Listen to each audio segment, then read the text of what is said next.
Givings. About givings. Nimekuwa nikifundisha mambo ya fungu la 10, imechukua saa 2 na niliongea na uzito kwa sababu katika 10 commandments Mungu alisema ya kwamba na usimjaribu Mungu wako. Na tunapokuja katika fungu la 10 anasema nijaribu. Mnijaribuni. Yaani you test. Mungu anakuambia umjaribu uone kama yeye hatafanya sehemu yake. Kwa hivyo nimefundisha habari za fungu la 10 kwa uzito sana, na kufikia sasa ninahisi ya kwamba nimefanya kile ningestahili kufanya. Nilitumia illustrations zote ningeweza kutumia ili ujumbe huo uweze kueleweka. Na kuna kitu moja ninazingatia mwaka huu wetu wa 7. Kuna jambo moja ninazingatia na kuna jambo moja ninadhamini. Na nitakuja kufungua mbana yetu na dhimu yetu ya mwaka huu wa 7. Katika mbana yetu siku moja tutakuja hapa niwaeleze kwamba tunataka tufungue mbana yetu. Lakini kabla hapo ningependa kusema ya kwamba mwaka huu ni mwaka wa ukamilifu wa Bwana. Ni mwaka wa kupeleka watu kutoka kiwango kimoja hadi kiwango kingine. Na wapendwa, washirika huwa hawakunji ama hawakui vile wanastahili kuwa wakija, lakini washirika huwa wanatengenezwa pamoja na viongozi huwa wanatengenezwa. Kwa hivyo kama wewe una tamanio la kuwa mshirika mzuri katika nyumba ya Bwana, kubaliana na kile ambacho kinaendelea katika madhabahu mwaka huu na utakuwa mshirika mzuri. Kama ungetaka kuwa kiongozi, haijalishi uliokoka mwaka gani, inategemea na moyo wako na kumbatia mafundisho kwa namna gani. Nikiwafahamisha kwamba wale walioingia Canaan kati ya watu 2.5 alikuwa ni Joshua and Caleb. Caleb hakuwa katika Misri, bali aliingilia njiani akajiunga na kundi la wana wa Israeli na kawa mmoja wa wale ambao waliingia nchi ya Canaan. Paulo siku moja akiwa katika missionary zake akaenda kukutana na kijana ambaye alikuwa na future. Na alipoona huyu kijana akauliza jina lake anaitwa nani? Akasikia kijana anaitwa Timotheo. Yule kijana hakuwa na haki ya kujiunga na Paulo kwa sababu kwanza baba yake alikuwa he was a Greek, Myunani. Babake Timotheo alikuwa Myunani. Kwa hivyo hakustahili kujiunga na Wayahudi katika mishonari. Lakini baba yake alikuwa Myunani na mamake alikuwa Myahudi. Kwa hivyo kile Paulo alifanya, alichukua Timotheo akasimamia, akatailiwa ili aweze kuqualify kutembea na Wayahudi. Nataka kusema kitu gani? Unaweza kuwa pengine umejiunga na kanisa hili kwa muda mchache, unaweza kuwa pengine umeokoka hivi karibuni. Nataka nikwambie haya yote yasiwe kizuizi ya kwamba wewe unaweza kuwa kiongozi mzuri. Nilikuwa natarajia imeni kama 50 hivi, hata nilikosa hizo zingine. Bwana asifiwe sana. Usiingie katika nyumba ya Bwana na kuona ya kwamba mimi si kutoka Misri. Unaweza ingia Canaan. You can do better. Because it depends ya kwamba umefungua moyo kiasi gani, unakupatia kiasi gani. Kwa sababu mwaka huu wa 7 ni mwaka wa kutengeneza watu ambao watakaoweza kuendelea na ile missionary tuko nayo. People who can be good leaders tomorrow. Wanapewa sifa. So hiyo inakuonyesha kwamba sinang'anii sana kuwa na umati wa watu 200. Ninang'ang'ania kuwa na watu idadi ambayo inaweza kureflect mwito ulio ndani yangu na mafundisho Mungu anayonisaidia kufundisha.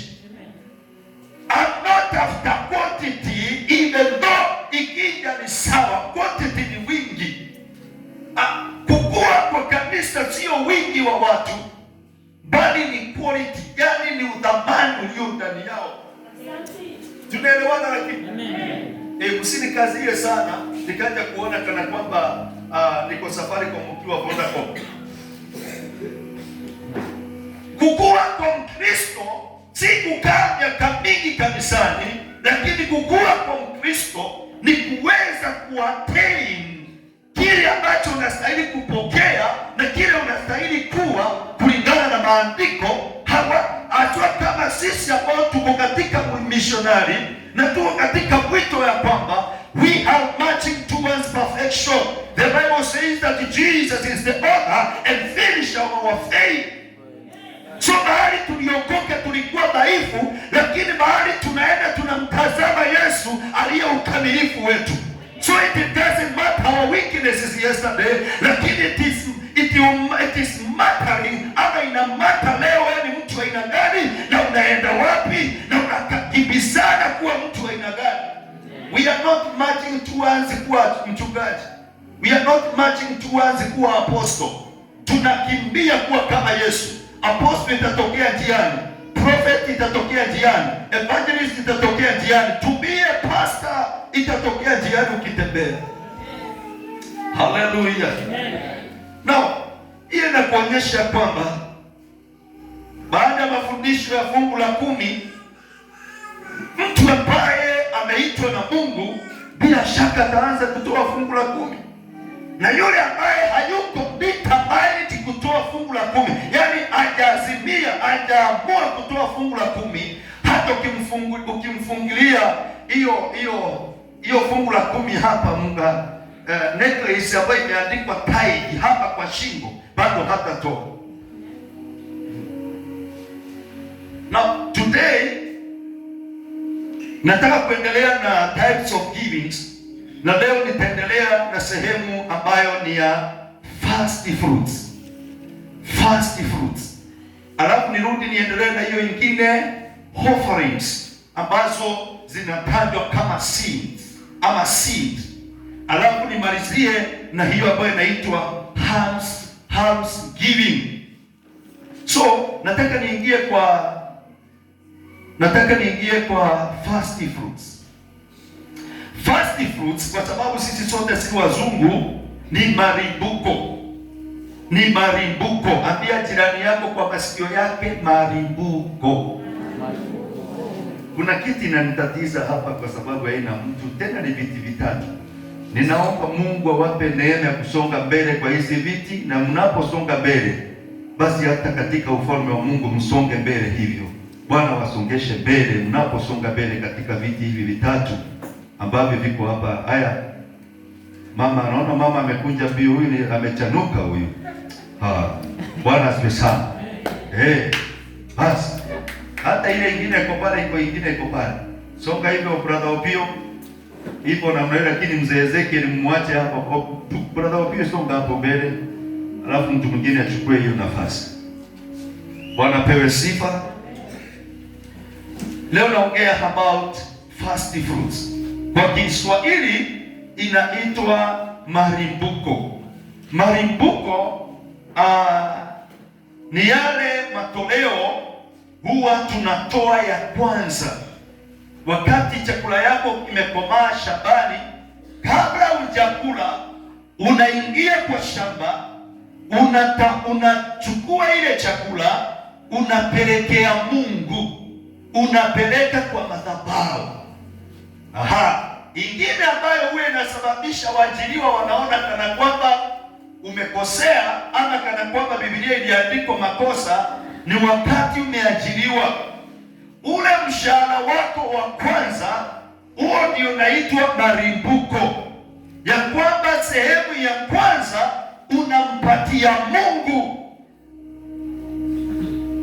Biblia inasema ya kwamba, ama nieleze tena kidogo, this is a giving that we honor God in our new source, in our income that God gives us.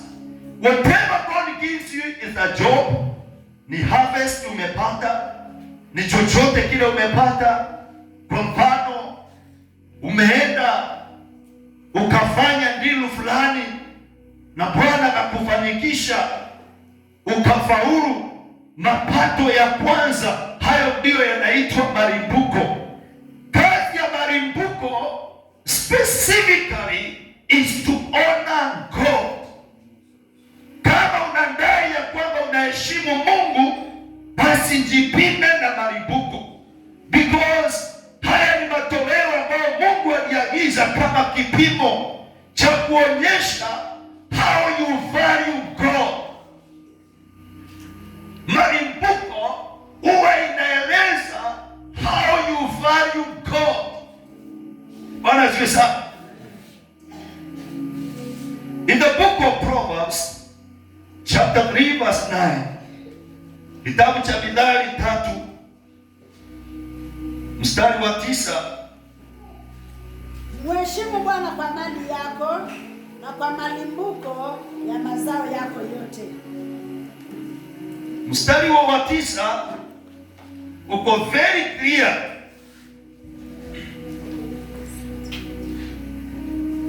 Rudia tena sasa tukiwa sote pale. Mheshimu Bwana kwa mali yako na kwa malimbuko ya mazao yako yote. Mheshimu Mungu kwa mali yako. Yaani kando sasa na ile mapato unapata ya kwanza katika kuajiriwa katika mavuno, Biblia inasema kwamba mheshimu Mungu na mali yako. Kuna watu wamebarikiwa, lakini as far as God is concerned, they are poor. They never value God with their wealth. Ana nafasi ya Mungu katika mali zake.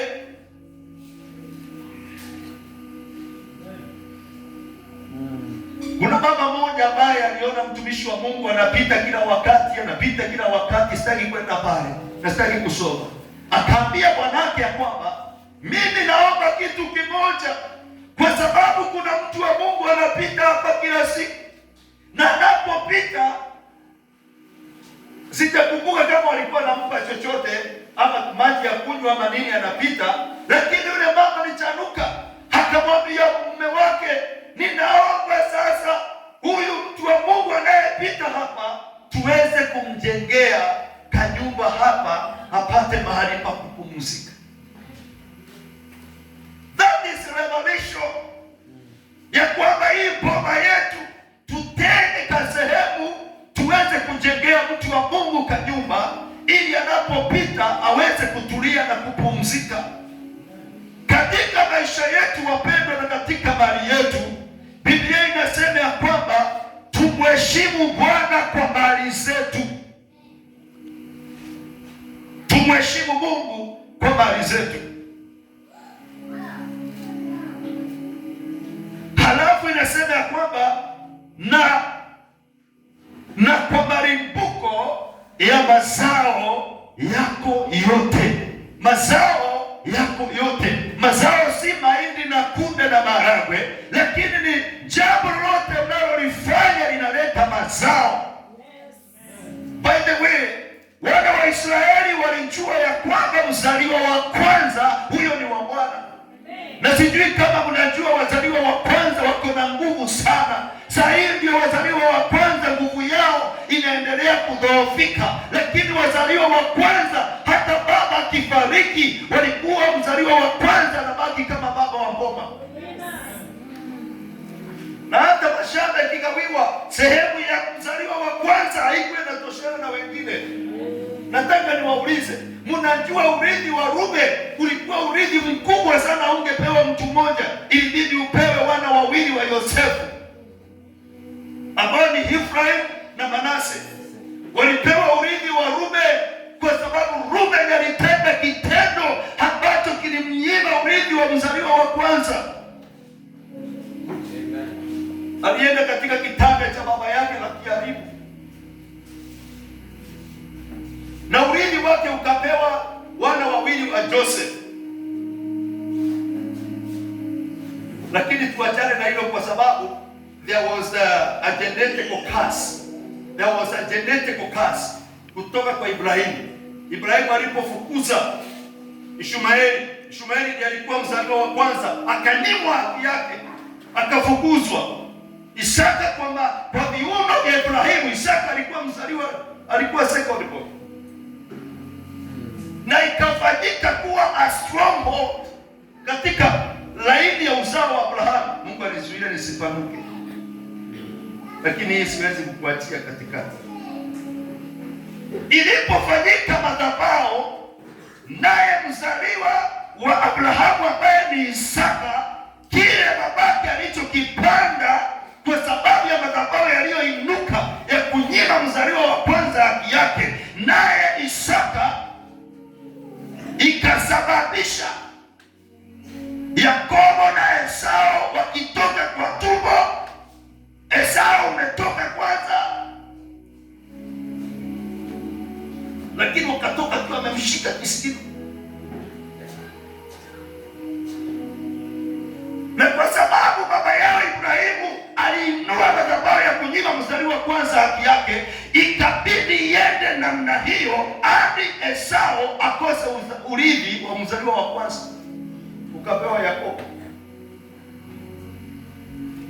Yakobo naye, tuko na shetani ambaye anajua kufuatilia any genetical disaster. Anajua kusifuatilia vizuri sana, kwa sababu anajua ya kwamba there was a right that was denied someone one day. Anajua kufuatilia hiyo. Yakobo naye shetani akamwambia kwamba unajidai umefaulu, umechukua urithi badala ya Esau, nitakuonyesha. Ikasababisha Ruben akaingiwa na mapepo ya kwenda kwa kitanda cha baba yake. And the Bible says, naona tuko wengi sana hapa, sitasema hiyo babu mara moja namna hiyo. Akachukua one of the wives wa baba yake, na Israeli kajua ili kimadhabahu kilichoinuliwa cha mzaliwa wa kwanza kunyimwa haki yake kitimie.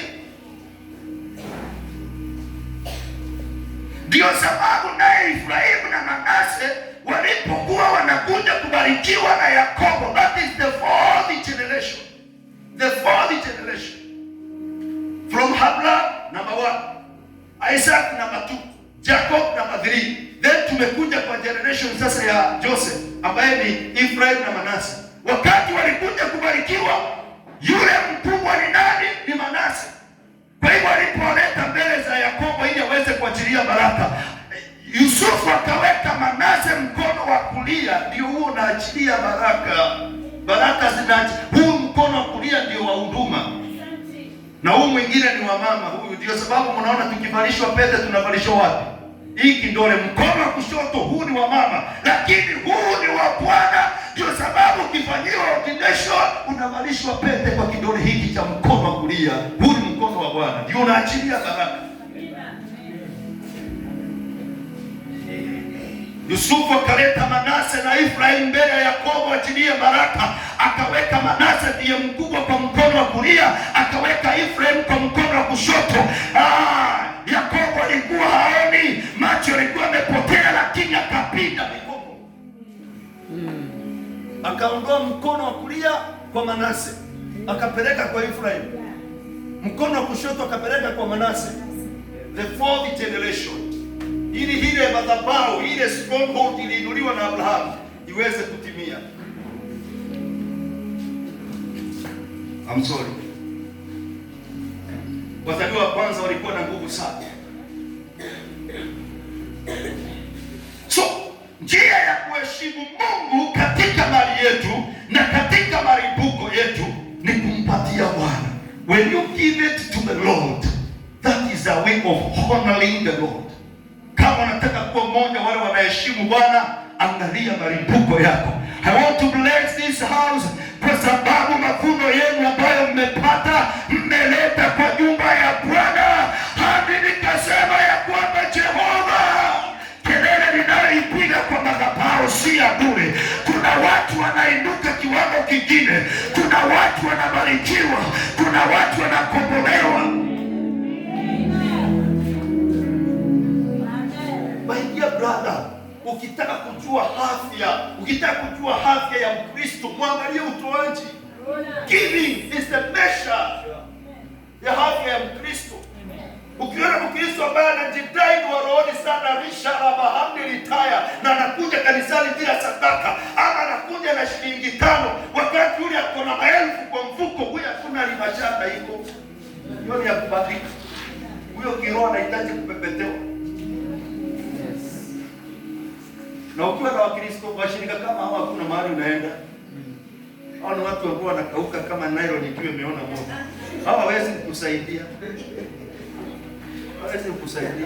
Na hao ndio wanamalizianga na malalamiko na kupiga kelele na kuchochea wengine, kwa sababu Kaini, roho ya Kaini. Hebu muulize jirani yako, wewe ni nani? Muulize wewe ni nani?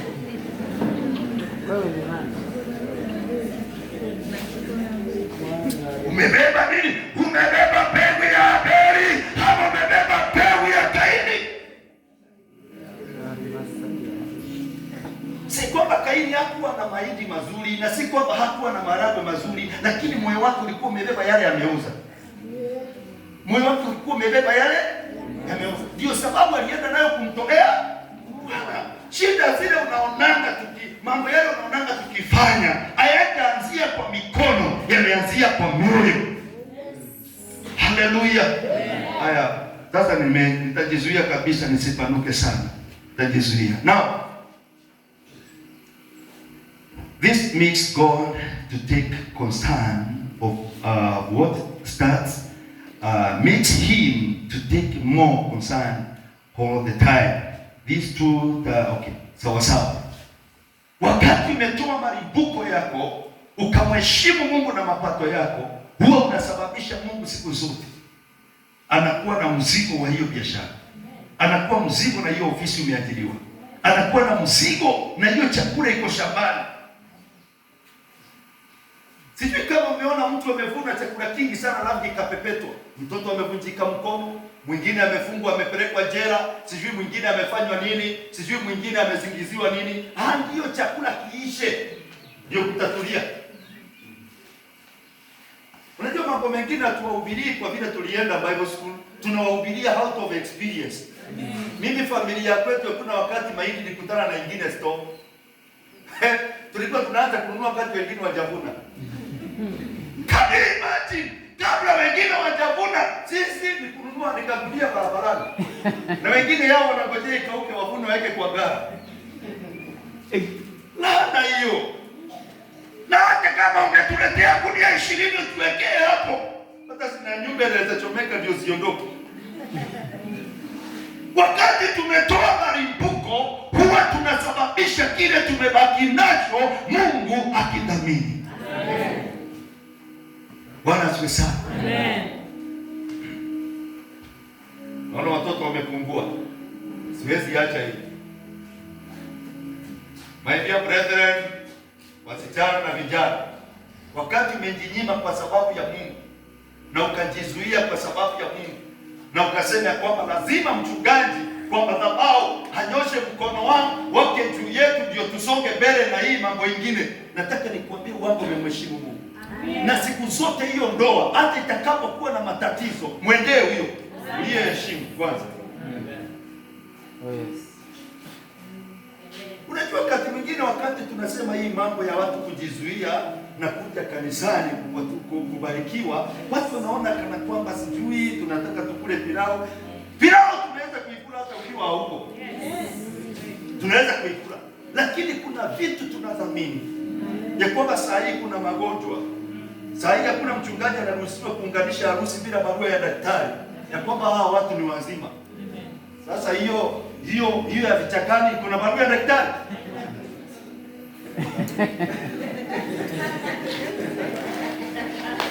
Bwana Yesu. Amen. Na watu sahi hata katika miji yetu tumeona shida ziko. Alafu jambo la pili, mje mbarikiwe, sitaki kuongea yote. Mje mbarikiwe. Give God first. Give God first. Hata kama iko namna gani? Na by the way, kama uko over 18, you qualify for marriage. If you are over 18, you qualify. Hakuna mtu anaweza kukuzuia. Nimeona siku nyingine mshirika wangu, sijui mtoto wake ameamua kuacha form 2 aende kaolewe. Mshirika wake akaanza kusema kwamba sijui nitakupeleka polisi, na kweli wakabeba kisichana wakapeleka polisi. Sasa kauliza kuna miaka ngapi? 21. Mama alirudi nyumbani akiwa ameweka mkono. Haleluya. Mama alirudi nyumbani akiwa ameweka mkono. Kwa sababu wewe unashindana na mtu mzima katika ofisi ya serikali ana qualify. I do prefer ukifaulu kujizuia, ni afadhali kufanya ndoa ya mapema kuliko kukosa kudhamini Mungu kwanza. Wacha tuachane na hiyo. Hiyo ni malimbuko. Bwana asifiwe sana. Sinaomba tuachie malimbuko hapo. Si Bwana kusaidie kwenda mbele. Si Bwana kusaidie. Kutoka mahali nimekuachia, endelea. Roho Bwana kusaidie kumheshimu Bwana na mali zako. Amen. Amen. Na tulisema Bwana ni hapa. Na hapa kuna kapti. Kwa hivyo hata ukitumiwa shilingi 10,000 ni saa 9 ya usiku, heshimu Bwana na mali yako. Na mjue saa hii Safaricom wameharibu. Kuna watu wananitumia sadaka na siwezi kuwapigia simu sababu sina namba zao. Na Safaricom wanakata ngapi? So wakati mwingine ukituma sadaka yako, piga simu. Sema ni mimi fulani. Amen. Sasa mimi nitapokea pesa ambayo sijui ni ya upande gani na sijui ni ya nani na siwezi mpigia simu. Hiyo si tumemaliza. Twende katika offering. Offering. Tuingie katika offering ambayo sasa nimeweka stroke seed. Stroke seed. Offering stroke seed.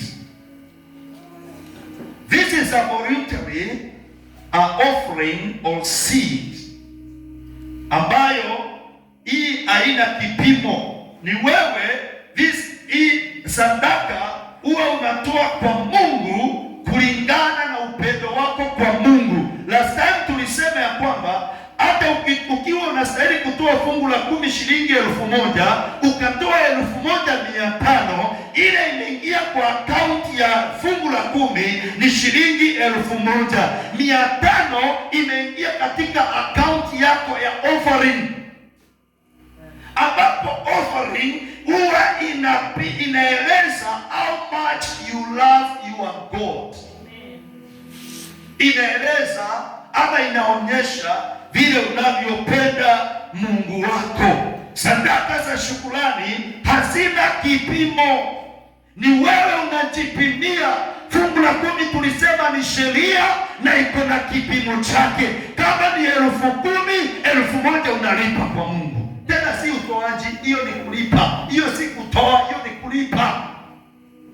Na tukasema kwamba hakuna mtu anasaidia Kenya na tax. It is compulsory ulipe tax. Na usipolipa iko na consequence. Kwa hivyo ndio fungu la 10 si etiwa unaitoa sababu ya upendo kwa Mungu, ile unaitoa sababu ni sheria. Na tukasikia usipotoa fungu la 10 wewe umelaaniwa. By the way, my dear brethren, ukiwa na kanisa ambalo watu watoi fungu la 10, ukae ukijua kwamba unakaa na watu ambao wamelaaniwa.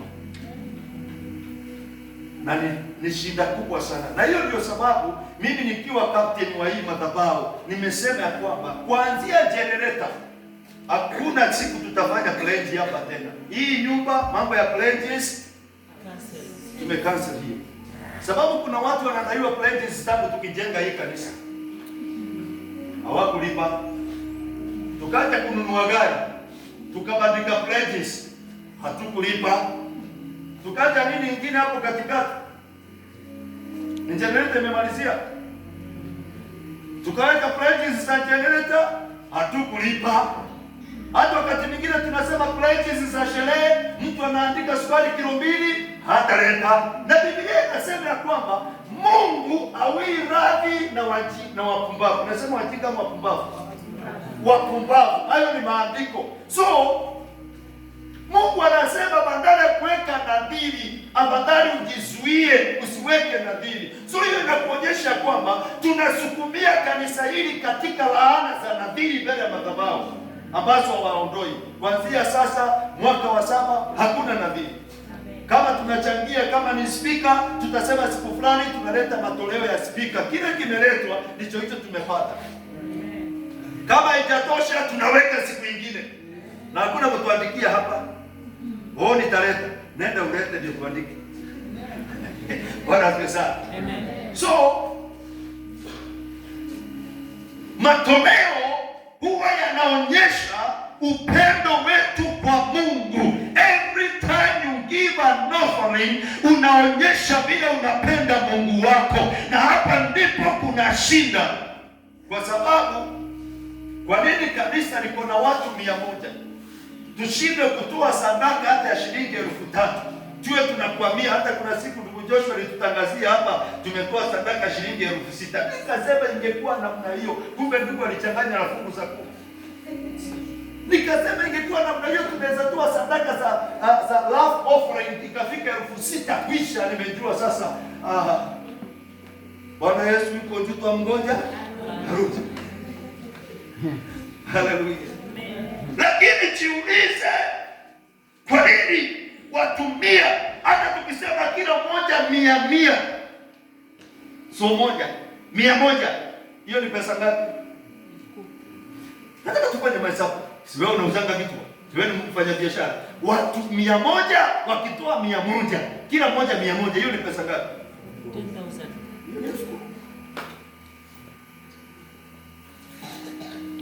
Watu 80 wakitoa 100 kila mmoja, hiyo ni pesa ngapi? Hiyo ni 80,000. Kwa hivyo ukiona tunakwamia kwa shilingi 2,000 na 3,000, kuna watu wanakuja bila sadaka. Ukienda jirani yako muulize, labda ni wewe mchungaji anaongelea.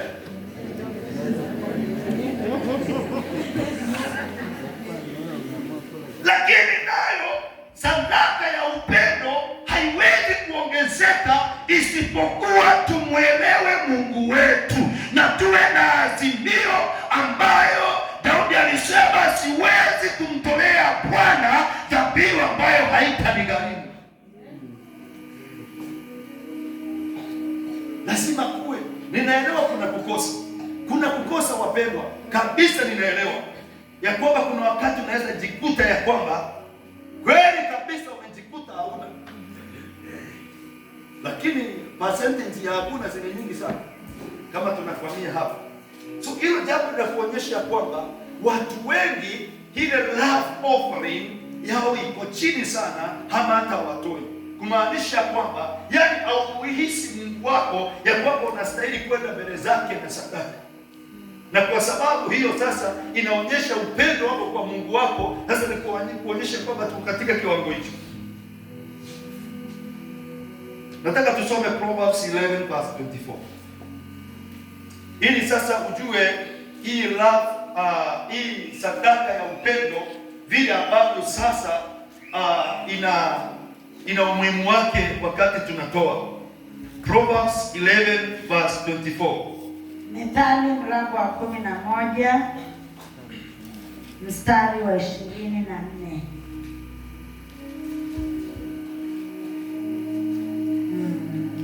Kuna atawanyaye lakini huongezewa zaidi, kuna azuiaye sivyo haki lakini huelekea uhitaji. Kanuni ya mbingu, sema kanuni ya mbingu. Sema kanuni ya mbingu. Kuna vitu ambavyo mbingu iliondoa mipaka. Mipaka ya aina gani? Uwe umeokoka au hujaokoka, hiyo kanuni mbingu iliweka ifanye kazi kwa wanadamu wote. Amina. Jambo la kwanza ni umoja. Umoja, hiyo ni kanuni ya mbingu ambayo ilisema ya kwamba mahali ambapo kuna umoja watu wafanikiwe. Hata kama hawajaokoka, hata kama wamekutana wakiwa na umoja, wakasema tunaanza mradi wa kupika muratina, na wako na umoja, huo muratina utaenda mpaka Tanzania, utaenda mpaka Uganda, watafanikiwa kwa sababu kanuni ya mbingu inasema mahali palipo na umoja lazima watu wafanikiwe. Na usianze kusema huyu mchungaji hatujui mambo anaongea ametoa wapi. Kumbuka wakati wa kujenga Babeli, walikushikana wajenge Babeli kinyume na mapenzi ya Mungu. Kwanza walijenga Babeli wajitengenezee jina, si kutengenezea Mungu jina. Tena walikuwa na malengo ya kufika kule huyu Mungu anakaa. Na Mungu akiwa juu mbinguni akaangalia kile wanadamu wanasema, wakaambiana na komiti yake, lazima tushuke tukaone kile hao wanadamu wanafanya. Aliposhuka akakuta wako na lugha moja, akakuta wako na usemi moja. Mungu alisimama akaambia kikosi yake ili alikuja kuangalia kile wanadamu wanafanya, nayo akawaambia, sikieni niwaambie, kuona ya kwamba hawa watu wako na lugha moja na wako na usemi mmoja, hakuna chochote watakachozuilika. That is the principle ya Biblia, ya kwamba mahali kuna umoja watu wafanikiwe kile wanafanya. Na ndio sababu naona kile shetani analeta sana kwa kanisa ni disunity. Yes. Yaani kusiwe na umoja, kwa sababu anaelewa kukiwa na umoja kile tumekusudia kufanya kitafanikiwa. Basi Mungu akasema kwamba hawa dawa yao ni hizi lugha zitawanyishwe. Hapo ndipo Mtaita alitokea, Masai alitokea, ukatokea Mmeru. Sasa yule Mmeru akitumwa alete simiti na Mtaita anaambiwa nenda moja banda dedeki simiti, anakuja akiwa amebeba nyundo.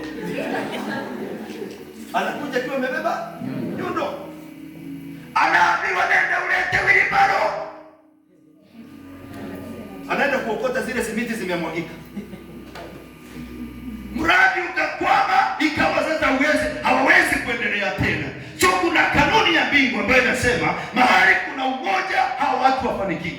Now one of the principles nyingine ni utoaji. Kanuni ya mbingu inasema mtu mtoaji asipungukiwe na asiishiwe. Ndipo maandiko tumesoma inasema ya kwamba kunaye atawanyaye. Nimesema ni offering stroke seed, kwa sababu chochote watu tunatoa kwa Bwana ni mbegu. Ni mbegu. Na wakati mwandishi anasema kunaye atawanyaye, alikuwa katika ile system ya upanzi wa kitabu. Sema upanzi wa kitabu. Upanzi wa kitabu ulikuwa wa aina gani? Ilikuwa unatoka sinikumbatia hapa brother. Kumbatia hapa.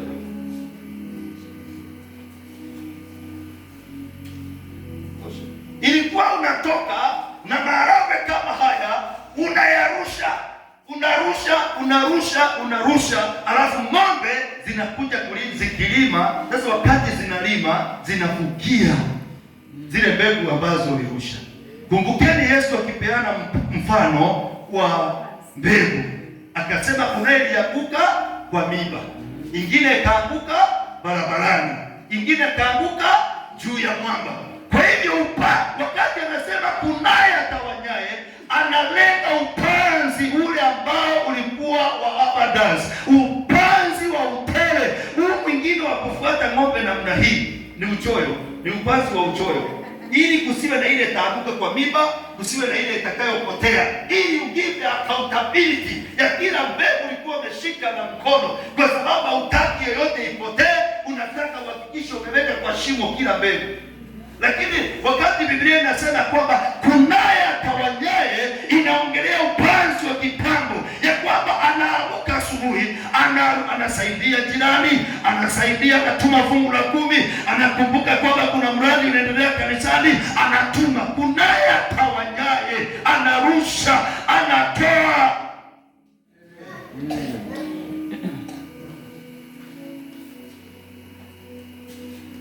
Anakumbuka kwamba ninastahili nipeleke angalau sukari kilo 2 kwa mchungaji. Anapigia boda, chukua kilo 2 pale kwa Joshua, kibiza kwa mchungaji. Kunaye atawanya. Hiyo ni kutawanya. Nikose kujipigia kupigia kampeni kidogo, kwani mimi ni nani? Bwana asifiwe sana. Kunaye ataonyesha, lakini Biblia inasema kwamba ni kuongezeka, anaendeleana kuongezeka. Uwanga anaendelea kuongezeka. Kanuni ya mbingu inasema ya kwamba anayetawanya aongezeke, asipungukiwe. Na ili wapendwa, lina apply kwa wanadamu, si kwa Wakristo. Hata yule hajaokoka akijua siri ya kutawanya anaongezeka, wakati Mkristo ambaye anajifanya kuwa mkonombilika, yaani anakuwa ngano, anaendelea kukauka. Waendelea hapo kusema mzee fulani ni mchawi lakini ni mtoaji, ni mtoaji. Ataongezeka ukiangalia hivyo, na wewe ukiwa unakauka. Huyu mzee fulani hajaokoka, ni mlevi, lakini na yeye ni mtoaji, akiwa amejua siri ya kutawanya. Hakuna siku atapungukiwa. That is heavenly principle, ya kwamba asipungukiwe. Na ndio sababu tunasema ya kwamba Mkristo lazima ujue siri ya utoaji. Itakuwaje umemeza fungu la 10, umemeza malimbuko, umemeza hata sadaka ya unga, alafu turudi ukutabiria hapa kwamba utatembea na ndege hapa baisikeli? Kudanganyana waziwazi. Hatuna kanuni zetu za kuinua wanadamu. Kanuni ni zile za mbingu, ndizo zinainua wanadamu. Ama nisipite bila kukupatia mfano. Cornelius alikuwa hakuwa Myahudi, lakini alisababisha mbingu ikatingizika kwa sababu ya utoaji wake. Ikabidi mbingu ivunje kanuni ya kwamba Myunani wasikule na Myahudi. Ikabidi Petro atume kwa Cornelius, kabla nenda ombea huyu mtu na umuunganishe. Na Cornelius naye babu yake huko nyuma alitoa toleo ambalo liliandikwa kwa maandiko, lakini aliko kwa scriptures, lakini zile Biblia kubwa ziko na references yapo, inaeleza ya kwamba babu yake miaka 100 ilikuwa imepita, alifungulia wafungwa 10,000, tendo ambalo halikuwa haionekana. That is gift. Kwa hivyo Cornelius huyu ambaye tunasoma katika kitabu cha Acts of the Apostles, ilikuwa ni kalaini fulani ka utoaji. Sijui kama unajua kuna kauko kingine kagumu sana. Kagumu sana kauko. Umetokea wapi? Wafu mahao. Wewe umetokea wapi? Kuna kauko ambapo hata akiweka plate kanisani ya shilingi 1,000 ama itoe, anaumwa wiki nzima. Basi simtajie mchungaji. Hiyo wiki nzima simtajie mchungaji akiwa ameangusha 1,000 kwa madhabahu. Yaani akitoa nasikia uchungu. We must overcome that. Kama wewe umetokea kwa hapo ka ukoo, deliverance ya kwanza ili uweze kuinuliwa na Mungu ni kushinda hiyo roho. Oh yes. Hiyo roho ya utoaji. Amen. Sitaki kwenda hiyo njia kwa sababu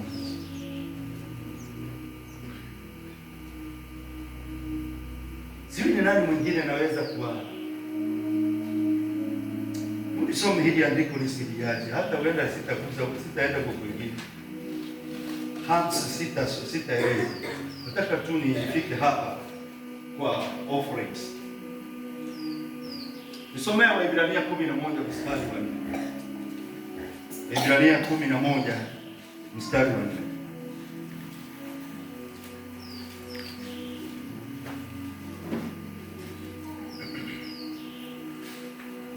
Mstari wa 4. Waebrania mlango wa 11 mstari wa 4. Kwa imani Habili alimtolea Mungu dhabihu iliyo bora kuliko Kaini. Kwa hiyo alishuhudiwa kuwa ana haki, Mungu akazishuhudia sadaka zake, na kwa hiyo ijapokuwa amekufa angali akinena. Kwa hivyo kuna dhabihu ama kuna toleo nzuri na mbaya. Lazima tukubaliane hivyo. Yes. Kuna dhabihu ama kuna sadaka iliyo nzuri na sadaka iliyo mbaya. Na hizi sadaka hazitokani kwa mikono ya wanadamu, zinatokana kwa mioyo ya wanadamu. inakuja kuwa manifested tu hapa kwa mikono, lakini tayari moyo ulishatoa ile mbaya, moyo ulishatoa ile nzuri. Biblia inasema kwamba kwa imani Abeli alimtolea Mungu dhabihu iliyo mbora kuliko Kaini. Hebu sikia yale yanafuatia. Alishuhudiwa kuwa ana haki. Kwa hivyo outcomes ya kwamba giving ya kondoo inahusiana na haki ni kwa sababu there is no righteousness without giving. Yes. Hiyo iandikwe katika records za House of Abundance. There is no righteousness without giving. Giving is the measure of your righteousness.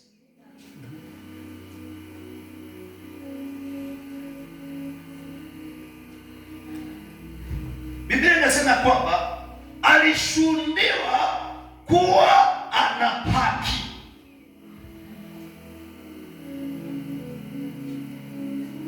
Mungu akazishuhudia sadaka zake, na kwa hiyo ijapokuwa amekufa angali akinena habari za Abeli.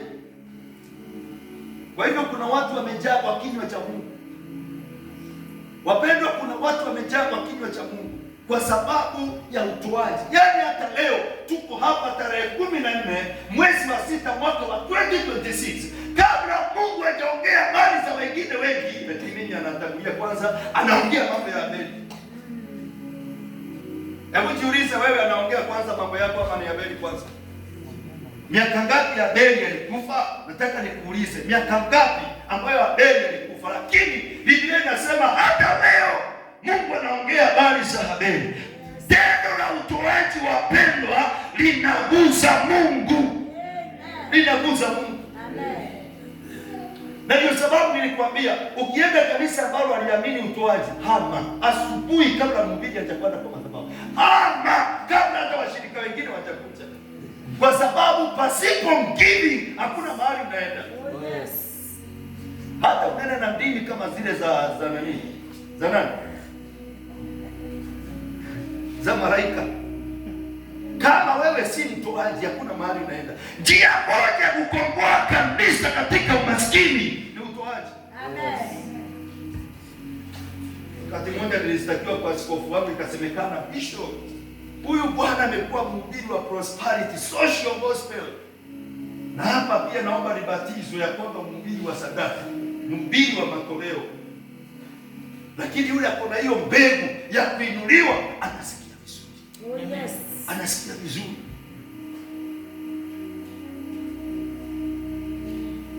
Wapendwa, mimi mkiniona hapa vile nilivyo na chochote kidogo kile niko nacho na neema ile niko nayo ni kwa sababu ya utoaji. Amen. Na nashukuru Mungu kwa sababu hiyo inajulikana. Na wachungaji wangapi wamekuja kuniambia, "Basi yale mambo unafanya sisi hatuwezi. Hatuwezi haya. Yale maisha unaishi sisi hatuwezi hiyo." Hata mwingine amenipigia simu jana nikiwa mahali, akaniambia, "Pastor, naomba twende kule prayer center ile iko kule ya Dr. Waome. Twende pale tuombe na wewe siku moja, hata kama tutalala tuombe usiku wote, tushuke turudi asubuhi, angalau nitapu hiyo neema yako na sababu nayo machabu." Nashinda kwani iko prayer center. Haiko prayer, na kweli tutaenda. Haiko prayer center, iko in giving. Mungu akarudi akanibariki na mke ambaye hana shida. Amen. Amen. Amen. Amen. Wewe nakuuliza, unafikiria ni ndanda wa kawaida mnaweza fanya ibada tusadaka na tufu Mungu ya 10 kusanya ifike 8,000 ama ifike 6,500 yote mgawe hapo kwa meza yenu, alafu mfuatane nyumbani kuulizana kuna sukari. Nasikia mchungaji wa House of Abundance nipacha mama akiwa amesema hayo sikujua wakati na kufuata. Bwana asifiwe. Amen. Lakini mimi siko hapa ili niwapore ama nipokee kutoka kwenu. Niko hapa nitimize kusudi la Mungu wangu. Amen. Na nione kile aliniitia na neema aliyonipatia ikifanya kazi Pamoja na yote Bwana ataniacha. Ngojeeni mwaka huu kiisha, tukumbushane ibada ya leo mwaka huu kiisha, ndio utajua Mungu ataniacha. Kwa sababu kunaye atawanyaye, lakini uendelea kuongezeka. Alafu Biblia itaachia hapo inasema na kunaye uko karibu na hapo, ama ulishafunika Biblia? Inasema kwamba kunaye atawanyaye, lakini uzidi kuongezeka, lakini kunaye azuiliaye hata visivyo haki. Can you imagine? Biblia ikitambua ya kwamba kunaye mgumu, yani anazuia hata visivyo haki. Visivyo haki ni kumaanisha hata ile haki kabisa iko machoni kabisa ya fungu la 10 hatoi. Ndio Biblia inamaanisha wakati inasema visivyo haki. Now, tusome andiko moja ufunge Biblia. Nataka kuweka mfano kwa huduma wote wa madhabahu hii, kutembea na wakati. Fungua Luka 6 mstari wa 38. Hii hata haihitaji ufunuo. Haihitaji ufunuo. Hii ni uisome uende ukijiongelesha mwenyewe. Amen. Bwana asifiwe sana. Luka 6 mstari wa 38. Luka 6 mlango wa 38. Wapeni watu vitu, wapeni watu vitu, nanyi mtapewa. Kipimo cha kujaa na kushindiliwa.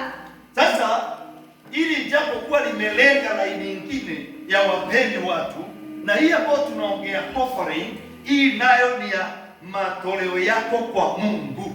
Matoleo yako kwa Mungu. Hii sasa tutakuja kuiweka hapo tena wakati tunaongelea mambo ya alms giving, ambayo hiyo ni zile sadaka, ni matoleo yale unapatia watu. Hiyo si ya Mungu, ile matoleo unapatia watu. Lakini wacha tuiweke pale.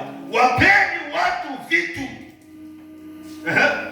Nanyi mtapewa. Nanyi mtapewa. Kipimo cha kujaa na kushindiliwa. Kipimo cha kujaa na kushindiliwa. Na kusukwa-sukwa. Na kusukwa-sukwa hata kumwagika.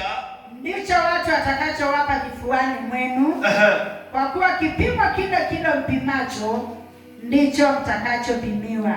Tuseme ya kwamba a seed unapanda tembe moja ya hindi, unavuna tembe 200 za mahindi. That is the calculation ya mbingu. Sasa ndipo nasema kwamba wapeni watu vitu. No, sitaki kuegemea sana wapeni watu vitu, lakini toa vitu zako, tawanya. Be a good giver.